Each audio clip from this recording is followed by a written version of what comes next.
খবর দিনভরের শুরুতে নজর রাখতে হচ্ছে দত্তাবাদী সোনা ব্যবসায়ী খুনে দুজন গ্রেপ্তার আর অভিযুক্ত যিনি তাকে এখনো পর্যন্ত গ্রেপ্তার করা যায়নি। মূল অভিযুক্ত বিডিওর গাড়ি চালক রাজু ঢালি, তাকে ইতিমধ্যে জালে নেওয়া গেছে। শিলিগুড়ি থেকে বিডিওর বন্ধু তুফান থাপা, তাকেও জালে নেওয়া গেছে। অনুপ রয়েছে আমার সঙ্গে, আরো ডিটেল জানাতে পারবে। এই তুফান থাপা এবং রাজু ঢালি বিডিওর গাড়ির চালক, এরা কিভাবে যুক্ত ছিলেন, কেন এদেরকে গ্রেপ্তার করা হলো, আরো ডিটেল জানবো অনুপের কাছ থেকেই। অনুপ, 12 দিন পেরিয়ে গেছে, যার নামে এত অভিযোগ, খুনের অভিযোগ, সেই ভিডিওকে এখনো জালে নেওয়া যায়নি। এরা কিভাবে কানেক্টেড?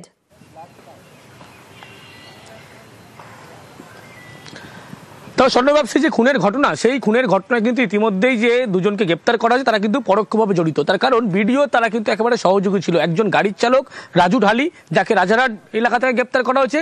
অন্যদিকে যিনি গ্রেপ্তার তিনি হচ্ছেন তুফান থাপা, তিনি হচ্ছেন ভিডিওর বন্ধু, পেশায় কন্ট্রাক্টর, একজন ওই দক্ষিণবঙ্গ উত্তরবঙ্গ এলাকার। এবং এই যে গোটা ঘটনা, এই ঘটনার সঙ্গে তারা দুজন পরোক্ষভাবে জড়িত ছিল।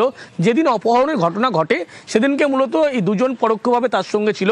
গোটা মারধরের ঘটনা, সেখানেও কিন্তু তারা মারধরের ঘটনা ঘটিয়েছিলেন। এবং এই যে ঘটনার পিছনে কিন্তু দুজনেরই কিন্তু যোগ সাজেশে উঠে এসেছিল। শুধু তারা নয়, এছাড়া কিন্তু আরও অনেকের নাম উঠে আসছে। পুলিশের পক্ষ থেকে প্রথম যখন ফুটেজ দেখা হয় সেখানে কিন্তু পরোক্ষভাবে তাদের নাম উঠে আসে এবং একাধিক ফুটেজে কিন্তু তাদের চিহ্নিত করা হয়। শেষমেশ কিন্তু এই দুজনকে গ্রেপ্তার করা হয়েছে। একদিকে ভিডিওর গাড়ির চালক রাজু ঢালি, তাকে রাজারহাট এলাকা থেকে গ্রেপ্তার করা হয়েছে। অন্যদিকে তুফান থাপা, তাকে গ্রেপ্তার করা হচ্ছে উত্তরবঙ্গ এলাকা থেকে এবং গ্রেপ্তার করে আজকে আদালতে পেশ করা হয়েছে এবং নিজের হেফাজতে নিয়ে জিজ্ঞাসাবাদ প্রক্রিয়া চালাতে হয়। তার কারণ ভিডিও যে পরোক্ষভাবে জড়িত, মূল যে অভিযুক্ত, এফআইআর নাম রয়েছে এবং কিন্তু এই অভিযুক্তের এফআইআর নাম ছিল না, শুধুমাত্র ভিডিওর নাম ছিল। কিন্তু সেক্ষেত্রে ভিডিওর পুরোপুরিভাবে যে সহযোগিতা বা অপহরণ করা থেকে শুরু করে পরবর্তী ক্ষেত্রে খুন করা, এই প্রত্যেকটি ঘটনায় কিন্তু মারধরের ঘটনায় এরা পরোক্ষভাবে যুক্ত ছিল। এবং দেহ লোপাটের ক্ষেত্রে কিন্তু এই দুজন পরোক্ষভাবে ছিল। একজন গাড়ি নিয়ে চলে যাচ্ছে, দেখা যায় যাত্রাকাজী খালপাড় সংলগ্ন এলাকায়, সেই গাড়ি চালাচ্ছিল রাজু ঢালি। কিন্তু অন্যদিকে যে গাড়ি চালাচ্ছিল, যেমন রাজু ঢালি, তার পাশে সঙ্গে ছিল কিন্তু একেবারে ভিডিও নিজে উপস্থিত ছিল। অন্যদিকে তুফান থাপা। এই দুজনকে গ্রেপ্তার করার পরবর্তী ক্ষেত্রে পুলিশের পক্ষ থেকে বলা হচ্ছে আরও অভিযুক্তদের নাম কিন্তু উঠে আসছে, প্রয়োজনে তাদেরকেও গ্রেপ্তার করা হবে। পরবর্তী ক্ষেত্রে ভিডিওর বিরুদ্ধে কি পদক্ষেপ নেয় পুলিশ, সেগুলো কিন্তু একেবারে সামনে আসবে অবশ্যই। এবং আমাদেরও নজর থাকবে, প্রত্যেকটা আপডেট দর্শকদের দেব। এবং এই দেহ উদ্ধারের ঘটনা, স্বর্ণ ব্যবসায়ীর দেহ উদ্ধারের 8 দিনের মাথায় জালে ইতিমধ্যেই দুজন। আর আদালতে চাঞ্চল্যকর দাবি, সোনা ব্যবসায়ী খুনে জড়িত ভিডিও, আদালতে চাঞ্চল্যকর দাবি সরকারি আইনজীবীর। সিসি ক্যামেরা ফুটেজেও মিলেছে ভিডিওর উপস্থিতি। আরো ডিটেল এ বিষয়ে জানাতে পারবে সান্নিক আমার সঙ্গে রয়েছে। ইতিমধ্যে কি দাবি করেছেন সরকারি আইনজীবী আদালতে, জানতে চাইবো সান্নিকের কাছ থেকে। সান্নিক,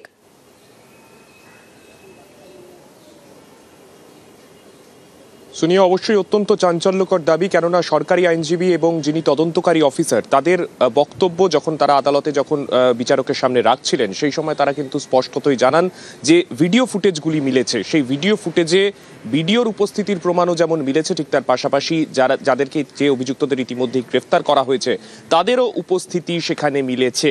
এবং এই গোটা বিষয়টা নিয়েই কিন্তু তারা আরও তদন্ত করে দেখতে চান তাদের ইনভলভমেন্ট ঠিক কতটা ছিল, গোটা ঘটনাতে তারা কতটা জড়িত এবং তার পাশাপাশি আরও কারা কারা এই গোটা অপরাধ সংগঠিত করতে সাহায্য করেছিল, সেই সমস্ত কিছু তদন্ত করে দেখা প্রয়োজন। এবং সেই কারণেই সরকার পক্ষের তরফে 14 দিনের পুলিশি হেফাজতের আবেদন জানানো হয়, যদিও আদালতের তরফে 12 দিনের পুলিশি হেফাজতের নির্দেশ দেওয়া হয়েছে।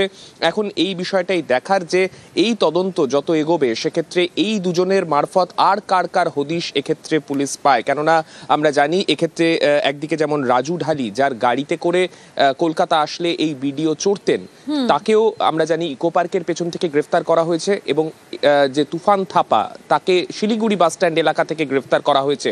এদের দুজনের আইনজীবী যদিও দাবি করছিলেন যে তারা পালাচ্ছিলেন না, তারা নিজেদের জায়গাতেই ছিলেন, তা সত্ত্বেও কেন গ্রেফতার করা হলো, তা সত্ত্বেও কেন এই অভিযোগ করা হচ্ছে, কিন্তু সেই বিষয়ে সরকার পক্ষের আইনজীবীর তরফে স্পষ্টতই জানানো হয় যে 161 নোটিশের যে স্টেটমেন্টগুলো যেগুলো রেকর্ড করা হয়েছে তাতে এদের কার্যকলাপের কথা উল্লেখ রয়েছে এবং সেই কারণেই পুলিশের আরো তদন্ত করা প্রয়োজন। এবং পুলিশি নিষ্ক্রিয়তার যে অভিযোগ উঠছে সে থেকে এই বিষয়ের একটা সক্রিয় তদন্তের জন্য এদের গ্রেফতারি প্রয়োজন ছিল। বেশ সান্নিক, অবশ্যই নজর থাকবে সরকারি আইনজীবী কি বলছেন দেখুন। দুটো আসামি অ্যারেস্ট হয়ে ওই কেসে এসছেন, দুটো কেসেই 14 দিনে পিসি পিরিয়ডের জন্য ওরা প্রেয়ার করেছে সেই মার্ডার কেসে ভিডিও যে ইনভলভমেন্টের কথা বলা হচ্ছে সেই কেসে 14 দিনে পিসি প্রেয়ার করেছিল। আদালতে হিয়ারিং করে আজকে 12 দিনে পিসি প্রেয়ার অ্যালাউ করেছে। 12 দিনের পর আবার মামলা ফিক্স করেছে। 161 স্টেটমেন্টের মধ্যে বেসিস করে ওদের নাম এসছে নাকি, যারা প্রত্যক্ষদর্শী বা এখান থেকে পুলিশ যা পেয়েছে সেটাতে যা দেখতে পেয়েছে না এদের দুজনের ইনভলভেন্সি ওর মধ্যে পাওয়া গেছে, এটাই পুলিশ বলছে। সিসিটিভি ফুটেজে নাকি ওদের দুজনের ইনভলভেন্সি দেখেছে। যতক্ষণ তদন্ত হচ্ছে না বা ঠিক করে আসছে না এদের কতটা কি ইনভলভেন্সি আছে কিনা সেটা তো পুলিশ পরেই বলতে পারে। সরকারি আইনজীবীর একদিকে চাঞ্চল্যকর দাবি, অন্যদিকে অভিযুক্তের আইনজীবী কি বলছিলেন সেটাও শোনালাম আপনাদের। 28 অক্টোবরই খুন হন সোনা ব্যবসায়ী, আর স্বপন কামিল্লাকে খুন করে দেহ লোপাট। কিভাবে? নীল বাতির গাড়িতেই ব্যবসায়ীর দেহ লোপাট। সিসি ক্যামেরায় ধরা পড়েছে সেই নীল বাতির গাড়ি যা নিউ টাউন থেকে যাত্রাগাছিতে গিয়েছিল। সেই সিসি ক্যামেরা ফুটেজও আপনাদের দেখাচ্ছি। নীল বাতির গাড়িতেই দেহ লোপাট, এবং এই সেই নীল বাতির গাড়ি। 28 তারিখ সন্ধ্যের সিসি ক্যামেরা ফুটেজ পুলিশের হাতে। অনুপের কাছ থেকে জানতে চাইবো, নিউ টাউন থেকে যাত্রাগাছি গোটা রাস্তা এবং যেখানে যেখানে দেখা গেছে সিসি ক্যামেরা ফুটেজে অনুপ এই নীল বাতির গাড়ি দেখা গেছে, পুলিশের হাতে কি তথ্য?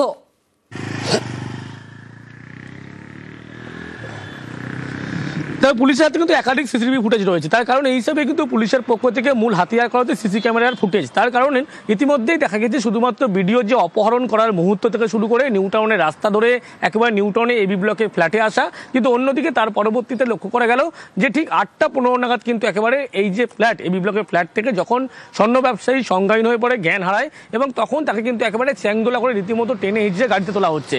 এবং তারপরে গাড়ি কোন দিকে গিয়েছিল পুলিশের পক্ষ থেকে এই ফুটেজ কিন্তু উদ্ধার করা যাচ্ছিল না, কিন্তু সর্বশেষ দেখা যায় যে এই ফুটেজ গতকালকেই পুলিশ উদ্ধার করে। এবং সেখানে নিউ টাউনের রাস্তা জুড়ে দেখা যাচ্ছে যে গৌরঙ্গনগর সেলফি ব্রিজ হয়ে নিউ টাউন যে যাত্রাগাছি খাল সংলগ্ন এলাকা সেখানে যাচ্ছে, এবং সেখানে কিন্তু একাধিক ফুটেজ ইতিমধ্যেই পুলিশ সংগ্রহ করেছে। এবং সেই ফুটেজ দেখেই কিন্তু একেবারে স্পষ্ট দেহ যে লোপাট করে ফেলা হয়েছিল এবং খুন করার পরবর্তী ক্ষেত্রে এখানে কিন্তু এই ফুটেজে স্পষ্ট হচ্ছে। এবং ইতিমধ্যেই পুলিশের পক্ষ থেকে প্রথম থেকেই দেখা যাচ্ছিল এভিডেন্স জোগাড় করার কাজ, ডিজিটাল এভিডেন্সের জোগাড়ের কাজ চলছিল। তার কারণ এই ফুটেজগুলো জোগাড় করার পরবর্তীতেই কিন্তু একেবারে হাতিয়ার করেছিল। সেই কারণে শুধুমাত্র দত্তাবাদ এলাকার ফুটেজ নয়, সল্টলেক নিউ টাউন ফ্ল্যাটের সামনে, তার পরবর্তীতে এয়ারপোর্টে কলকাতা থেকে তিনি এসেছিলেন যে শিলিগুড়ি থেকে কলকাতায়, কলকাতা থেকে শিলিগুড়ি আবার গিয়েছিলেন, এই গোটা ফুটেজ এবং প্যাসেঞ্জার লিস্ট এই সমস্ত তথ্য কিন্তু সংগ্রহ করা ছিল পুলিশের পক্ষ থেকে। অনুপ, একটা বিষয় জানতে চাইবো, 30 তারিখ তো দেহ উদ্ধারের ঘটনা ঘটলো, তাহলে এই খুনের ঘটনা কবে?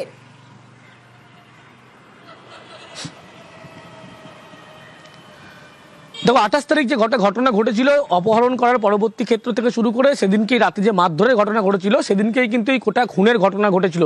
সিসি ক্যামেরা যে ফুটেজ অনুযায়ী একেবারেই স্পষ্ট হচ্ছে তথ্যগুলো। তার কারণ যেদিন দেখা যাচ্ছে সিসি ক্যামেরার যে ফুটেজ অর্থাৎ নিউ টাউন যাত্রাগাছি সংলগ্ন এলাকার, সেখানে কিন্তু গাড়িতে করে যে দেহ নিয়ে যাওয়া হয়েছিল, খালের পাশে কিন্তু ফেলা হয়েছিল, এই প্রত্যেকটি ফুটেজ কিন্তু একেবারে স্পষ্ট। 28 তারিখ তাকে অপহরণ করার পরবর্তী ক্ষেত্রে মারধর করা হয়, তারপরেই কিন্তু গোটাই খুনের ঘটনা। এবং এই ফুটেজে কিন্তু স্পষ্ট হচ্ছে যে 28 তারিখে অপহরণ করে কিন্তু গোটাই খুনের ঘটনা ঘটেছিল। এবং পুলিশের পক্ষ থেকে সেই ফুটেজ সংগ্রহ করার পরে পুরো বিষয় কিন্তু একেবারে পরিষ্কার হচ্ছে। এর আগে অপহরণ থেকে শুরু করে গোটা বিষয়টি স্পষ্ট ছিল। তারপরে লক্ষ্য করা গেছিল এয়ারপোর্টে সিসি ক্যামেরার ফুটেজ, এবং সেই সিসি ক্যামেরার ফুটেজেও কিন্তু একই রকমভাবে ভিডিওর গতিবিধি নজর রাখা হয়েছিল পুলিশের পক্ষ থেকে। ইতিমধ্যেই এই যে গোটা ঘটনা, সেই ঘটনা যেমন সিসি ক্যামেরার ফুটেজ হাতিয়ার করা হচ্ছে, অন্যদিকে বেশ কিছু বয়ান বা তথ্য অনুযায়ী প্রত্যক্ষদর্শীদের বক্তব্য এগুলো হাতিয়ার করা হচ্ছে। এবং সর্বশেষ বলা চলে ভিডিওর গতিবিধি কিন্তু ইতিমধ্যেই পুলিশের পক্ষ থেকে অবশ্যই। এবং এই যে ভিডিও, এখানেই একাধিক প্রশ্ন উঠে আসছে। সোনা ব্যবসায়ী খুনে অভিযুক্ত এই ভিডিও, কিন্তু এতগুলো দিন পেরিয়ে যাওয়ার পরেও এখনো ভিডিও প্রশান্ত বর্মনকে ধরা যায়নি। এখনো পর্যন্ত অধরা ভিডিও প্রশান্ত বর্মন। দেহ উদ্ধারের 8 দিন পেরিয়ে গেছে, তারপরেও অধরা অভিযুক্ত কেন? এখানেই অনেকগুলো প্রশ্ন উঠছে। অনুপ জানাতে পারবে আরো বিস্তারিত যে ঠিক কি কারণ, কেন ভিডিও একের পর এক যেরকম সিসি ক্যামেরা ফুটেজ রয়েছে, এই ভিডিওর এক্সিস্টেন্স সেটাও দেখা যাচ্ছে, তাহলে 8 দিন পেরিয়ে যাওয়ার পরেও এখনো কেন ধরা গেল না ভিডিওকে?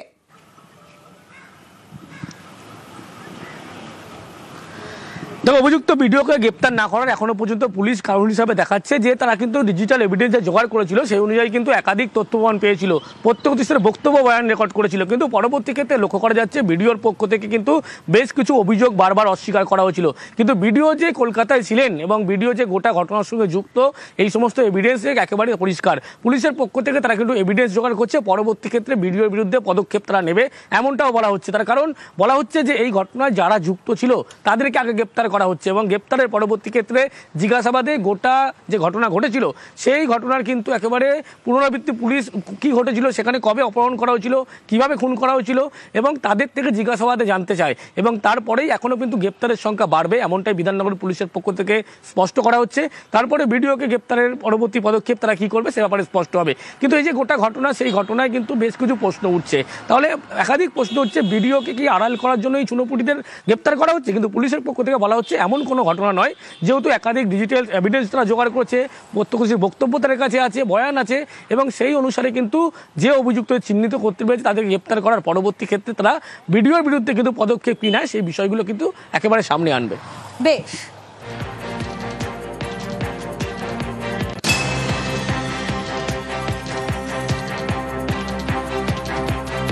এদিকে রাজগঞ্জের ভিডিও, তিনি আবার বেপাত্তা হয়ে গেছেন। আজ সকাল থেকে মাটিগাড়ার বাড়িতে তালা, দত্তাবাদের সোনা ব্যবসায়ী খুনে ভিডিও যোগ আর আদালতে দাবি সরকারি আইনজীবীর। গতকাল প্রকাশ্যে এসেছিলেন ভিডিও, ষড়যন্ত্রের তত্ত্ব খাড়া করেছিলেন আর আজ আবারও তিনি উধাও হয়ে গেলেন। আজ আবারও দেখা নেই ভিডিও প্রশান্ত বর্মনের।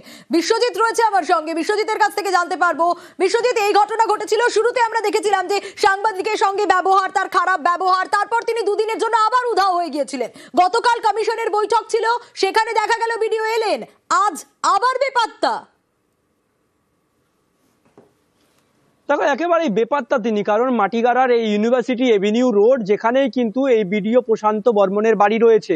আর গত বুধবার যখন নিউজ 18 বাংলা এখানে পৌঁছায়, সেই সময় তিনি একবারে মোবাইল হাতে বসেছিলেন এবং যখন নিউজ 18 বাংলার ক্যামেরা দেখার পর কার্যত ঘরের ভিতরে ঢুকে পড়েন এবং তার পরবর্তীকালে তিনি দেখা যায় একবারে উষ্মা প্রকাশ করেন সাংবাদিকদের একাধিক প্রশ্নে এবং তিনি কোর্টে দেখে নেব বলেও হুমকি দেন। কার্যত গোটা ঘটনার পর রাতেই এই মাটিগাড়ার ইউনিভার্সিটি এভিনিউ থেকে তিনি ছাড়েন, তবে লাইট তার জ্বলছিল। পরবর্তীকালে দেখা যায় যে গেটে, অর্থাৎ এই ইউনিভার্সিটি এভিনিউ গেটে যে তালা ঝুলছিল, সেই গেটে কিন্তু এখন অবধি তালা ঝুলছে। অর্থাৎ স্থানীয়রাও জানাচ্ছেন এখন পর্যন্ত সেই বাড়িতে কেউ আসেননি। প্রশ্ন উঠছে যে যেহেতু রাজগঞ্জের ভিডিও তিনি ভিডিও অফিসে নেই শনিবার, সেহেতু এই বাড়িতে অনেক সময় তিনি আসেন। আজ এই বাড়িতে তালা ঝুলছে, তাহলে ভিডিও কোথায়? এই প্রশ্ন কিন্তু বারবার উঠছে। আর মানুষ এখানকার যারা স্থানীয় বাসিন্দা তারাও কিন্তু প্রশ্ন করতে শুরু করছেন যে শুধুমাত্র ভিডিও এখানে নয়, বেশ কিছু সময় তিনি এই স্থানে আসেন, এই স্থানে বন্ধু বান্ধব নিয়ে থাকেন এবং লালবাতি গাড়ি থেকে শুরু করে নীলবাতি গাড়িও কিন্তু এই এলাকায় আসে বলে স্থানীয় মানুষরা জানাচ্ছেন। তবে সবটাই কিন্তু ক্যামেরার পেছনে।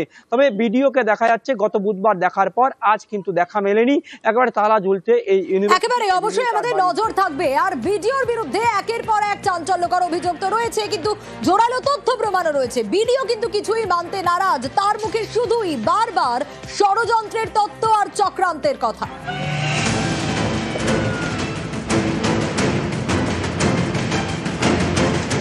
প্রশান্ত বর্মন, জলপাইগুড়ি রাজগঞ্জের ভিডিও, তার বিরুদ্ধে ভুরি ভুরি অভিযোগ।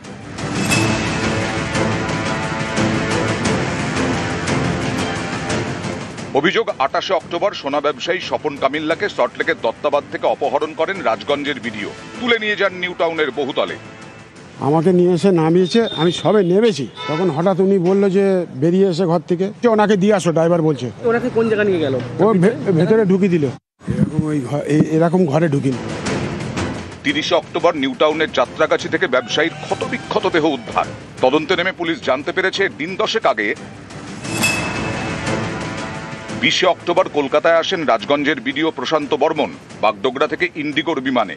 বিমানের number 6E135, seat number 25E। 29 October Kolkata থেকে বিমানেই শিলিগুড়ি ফিরে যান প্রশান্ত বর্মন। বিমানবন্দর থেকে সিসি ক্যামেরা ফুটেজ সংগ্রহ করেছে পুলিশ, সেখানেও নাকি ভিডিও প্রশান্ত বর্মনকে দেখা গেছে। মিলেছে বিমানের টিকিটের নাম্বারও। কোথায় প্লেনের টিকিট পাওয়া গেছে, কি আছে, সবই এখন সমস্ত কিছুই মিথ্যা, আমি বলে দিচ্ছি। ষড়যন্ত্র এখন বর্তমান যুগে কার ছবি কে কিভাবে ব্যবহার করছে, আর আমার ছবি আজকে শুধু নয়, আমার ছবি কালচিনি থেকে শুরু করে সবখানেই আছে।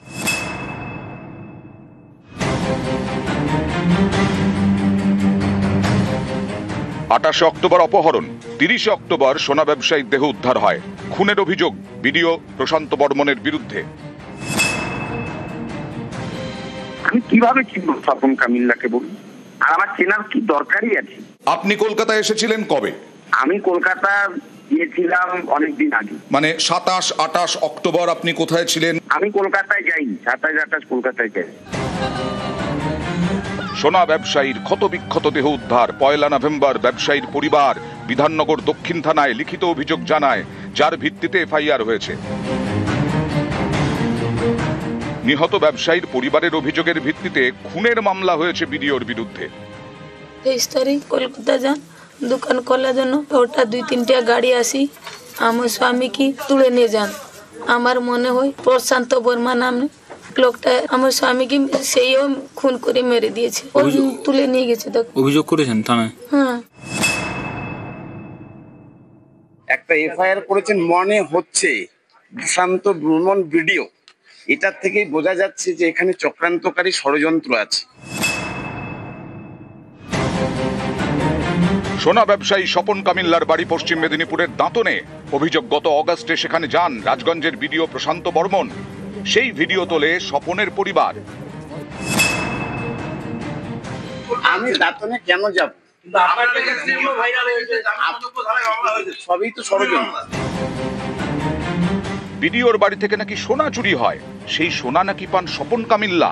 অভিযোগ, এই কারণেই সোনা ব্যবসায়ী স্বপনকে বাড়ি থেকে তুলে আনা হয়, যার একদিন পরে মেলে তার ক্ষতবিক্ষত দেহ। চুরি করার পরে স্যার প্রথম আমাকে মারধর করলো, নিয়ে যাওয়ার পরে গণেশ পূজার 2 দিন পরে আবার ছেড়ে দিলাম, স্বীকার করতে ছেড়ে দিল। আমি কাকে দিয়েছে বললো, আমি বললাম বসন্তকে স্বপন কামিল্লাকে দিয়েছি। পরে 28 তারিখে আবার আমাকে ডাক করলো, উনি স্বর্ণবলা এলো, আসতে দুজনকে মারধর করলো। করতে আমি স্বীকার করে গেলাম যে ওনাকে দিয়েছি, উনিও বললো আমাকে দিয়েছে, আমি কালকে মাল দিয়ে দেবো। সোনাবলা বললো, ও থাকলো, আমি চলে এলাম। আপনার বা আপনার আত্মীয়র বাড়িতে চুরি হয়েছিল কি? আমার বা আমার আত্মীয়র কারো বাড়িতেই চুরি হয়নি। আপনি অশোক করকে চেনেন? অশোক করকে আমার কি দরকার আছে চেনা? বিডিওর দাবি মতো তাহলে কি দাঁড়ালো? বিডিওর বাড়ি থেকে চুরির অভিযোগ মিথ্যে। 20 অক্টোবর বাগডোগরা থেকে কলকাতায় আসা ষড়যন্ত্র। 29 অক্টোবর কলকাতা থেকে শিলিগুড়ি ফেরা ষড়যন্ত্র। সোনার ব্যবসায়ীকে অপহরণের অভিযোগ ষড়যন্ত্র। ব্যবসায়ীর দাঁতনের বাড়ি যাওয়া ষড়যন্ত্র। ব্যবসায়ীকে খুনের অভিযোগ ষড়যন্ত্র। এতজন বিডিওর বিরুদ্ধে মুখ খুলেছেন, ছবিতে বিডিওকে দেখা যাচ্ছে, বিমানবন্দরের সিসি ক্যামেরা ফুটেজও পেয়েছে পুলিশ। এসবই কি তাহলে মিথ্যে? সবই কি ষড়যন্ত্র? রাজগঞ্জের বিডিওর বিরুদ্ধেই এত ষড়যন্ত্র কেন?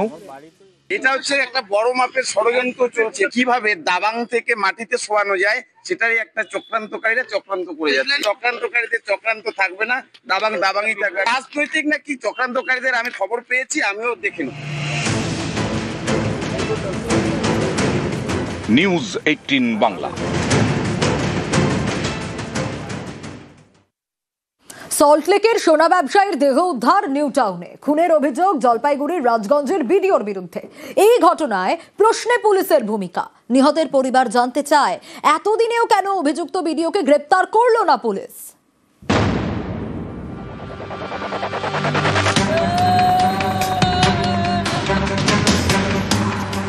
জলপাইগুড়ি রাজগঞ্জের বিডিও প্রশান্ত বর্মন, তার বাড়ি থেকে নাকি সোনা চুরি হয়েছিল। সেই সোনা যায় সোনার দোকানের মালিক স্বপন কামিল্লার হাতে। অভিযোগ, এই স্বপন কামিল্লাকে অপহরণ করা হয়। এর একদিন পরে তার দেহ উদ্ধার। পরিবার বিডিওর বিরুদ্ধে খুনের অভিযোগ দায়ের করে।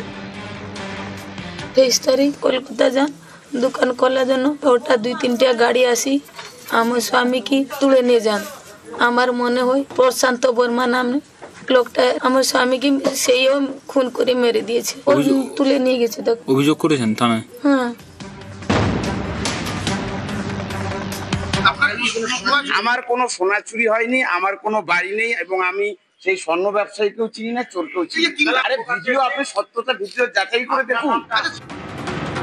অথচ যিনি সোনা চুরিতে অভিযুক্ত তিনি কিন্তু ওনার বাড়িতে আমি কাজ করতাম, ওই কুকুর দেখাশোনা কাজ করতাম, মানে ওনার বাড়িতে কিছু গয়না ছিল।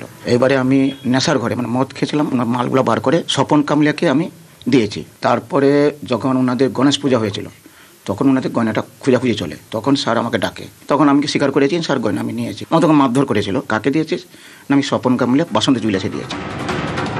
ভিডিওর দাবি সোনা নাকি চুরি হয়নি, সেই ভিডিওই আবার কি বলছেন শুনুন। যিনি চোর তিনি বড় গলায় কথা বলছেন এবং যিনি সোনা গলিয়েছেন তিনিও বড় গলায় তার পরিবার কথা বলছেন। ভিডিওর দাবি সোনা চুরি হয়নি, তাহলে তিনি কেন বলছেন যে চোর এবং যিনি সোনা গলিয়েছেন তার পরিবার বড় বড় কথা বলছে? ভিডিও কি তাহলে স্বীকার করে নিলেন সোনা চুরি হয়েছে? অনেকের এও প্রশ্ন, ভিডিও কিভাবে জানলেন সোনা গলানো হয়েছে? যিনি চোর তিনি বড় গলায় কথা বলছেন এবং যিনি সোনা গলিয়েছেন তিনিও বড় গলায় তার পরিবার কথা বলছেন। সল্টলেকের দত্তাবাদের সোনা ব্যবসায়ী স্বপন কামিল্লা অভিযোগ, গত 28 অক্টোবর তাকে তুলে আনা হয়, নিয়ে যাওয়া হয় নিউ টাউনের বহুতলে। 30 অক্টোবর যাত্রাগাছি থেকে স্বপনের ক্ষতবিক্ষত দেহ মেলে। রাজগঞ্জের ভিডিওর বিরুদ্ধে 1 নভেম্বর পুলিশে অভিযোগ জানায় নিহত স্বপনের পরিবার, তার ভিত্তিতে এফআইআর হয়। অভিযোগ, এরপর যার বিরুদ্ধে ভিডিওর বাড়ি থেকে সোনা চুরির অভিযোগ সেই অশোক করকে জিজ্ঞাসাবাদ করে পুলিশ। অনেকেই বলছেন যার বিরুদ্ধে চুরির অভিযোগ তাকে তো পুলিশ জিজ্ঞাসাবাদ করবেই, কিন্তু যার বিরুদ্ধে খুনের অভিযোগ তার বিরুদ্ধে কেন পুলিশ কোনো পদক্ষেপ করছে না? প্রশ্ন তুলছে নিহত ব্যবসায়ীর পরিবার। পুলিশ এখন অ্যারেস্ট করেন কেন? ও কি অত প্রভাবশালী? আমরা গরিব মানুষ, ও বিচার নেই? পুলিশকে এখন অ্যারেস্ট করেন কেন? দাদাকে যে খুন করেছে ওকে অ্যারেস্ট চাই, নাতে আমরা কোর্টে আবার ওর নামে কেস করব। রাজগঞ্জের ভিডিওর বিরুদ্ধে খুনের অভিযোগ, এফআইআর হয়েছে, ময়না তদন্তের প্রাথমিক রিপোর্টে পিটিয়ে খুনের প্রমাণ মিলেছে। অনেকেরই প্রশ্ন, এত কিছুর পরেও ভিডিওর বিরুদ্ধে কেন পুলিশ পদক্ষেপ করছে না? খুনে অভিযুক্ত ভিডিওর এত কি প্রভাব যে পুলিশ এভাবে নীরব? তদন্তে নেমে পুলিশের নজরে নাকি ভিডিওর গাড়ি চালক, নিরাপত্তারক্ষী, মাসলম্যানরা। এতেই অনেকের প্রশ্ন, তাহলে কি ভিডিওকে বাঁচাতেই সক্রিয় পুলিশ? মাথাকে বাঁচাতেই কি চুনোপুটিদের টার্গেট করা হচ্ছে? পুলিশ এখন অ্যারেস্ট করেন কেন? ও কি অত প্রভাবশালী? আমরা গরিব মানুষ, ও বিচার নেই? পুলিশকে এখন অ্যারেস্ট করেন কেন? দাদাকে যে খুন করেছে ওকে অ্যারেস্ট চাই, নাতে আমরা কোর্টে আবার ওর নামে কেস করব। ভিডিওর বিরুদ্ধে খুনের অভিযোগ, তারপরেও পুলিশ নীরব, আর অভিযুক্ত ভিডিওর গলায় হুঙ্কার।